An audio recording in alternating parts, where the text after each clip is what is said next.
एक बार की बात है, कई लोग रेल यात्रा कर रहे थे।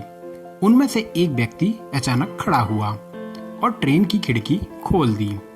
थोड़ी ही देर में दूसरा यात्री भी उठा और उसने खिड़की बंद कर दी। पहले व्यक्ति को इस तरह खिड़की बंद करना नागवार गुजरा, उसे पसंद नहीं आया और उसने उठकर खिड़की पुनः खोल दी। एक बंद करता और दूसरा खोल देता। इस तरह ये सिलसिला कुछ देर चलता रहा। अच्छा खासा नाटक शुरू हो गया था। यात्रियों का भी मनोरंजन हो रहा था, लेकिन अंततः सभी तंग आ गए। हार कर टीटी साहब को बुलाया गया। टीटी ने पूछा, महाशय, आप ये क्या कर रहे हैं? खिड़की क्यों बार बार खोल बंद कर रहे हैं? पहला यात्री बोला, मैं क्यों ना खोलूं खिड़की? मैं गर्मी से परेशान हूं, इसलिए खिड़की खुली ही रहनी चाहिए। टीटी ने दूसरे यात्री से कहा, भाई, आपको क्या आपत्ति है अगर खिड़की खुली रहे तो? इस पर दूसरे यात्री ने कहा, मुझे ठंड लग रही है, मुझसे ठंड बिल्कुल भी सहन नहीं होती है।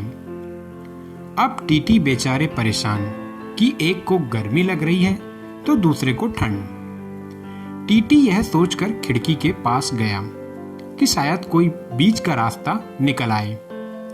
उसने देखा और वो नजारा देखकर मुस्कुरा दिया, क्योंकि खिड़की में तो शीशा था ही नहीं, वहां तो मात्र फ्रेम लगा हुआ था। वह बोला, कैसी गर्मी या कैसी ठंडी, यहां तो पूरा शीशा ही गायब है। आप दोनों तो मात्र फ्रेम को ही ऊपर नीचे कर रहे हो। तो मित्रों, वस्तुतः दोनों यात्री ना तो गर्मी और ना ही ठंडी से परेशान थे। वे परेशान थे तो मात्र अपने अभिमान से, अपने अहम पोषण में लिप्त थे दोनों। गर्मी या ठंडी का अस्तित्व ही नहीं था। अधिकांश कलह मात्र इसलिए होते हैं कि अहंकार को चोट पहुंचती है, और आदमी को सबसे ज्यादा आनंद दूसरे के अहंकार को चोट पहुंचाने में ही आता है। साथ ही सबसे ज्यादा क्रोध अपने अहंकार पर चोट लगने से होता है। जो दूसरों के अहंकार को चोट पहुंचाने में सफल होता है, वह मान लेता है कि उसने कोई बहुत बड़ा किला जीत लिया है।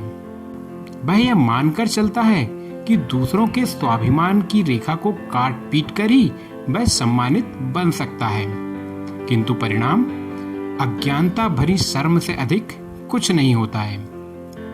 अधिकांश लड़ाइयों के पीछे का मूल कारण एक छोटा सा अहम ही होता है। तो दोस्तों, कहानी का असली सार बस इतना ही है कि सभी अपना अहम को त्यागें और सदैव प्रसन्न रहें। अगर कहानी अच्छी लगी हो तो अपने दोस्तों और रिश्तेदारों को जरूर शेयर करें, और इसी तरह के वीडियोस देखने के लिए हमारा YouTube चैनल बात पते की बाय एनजे को भी सब्सक्राइब करें। धन्यवाद।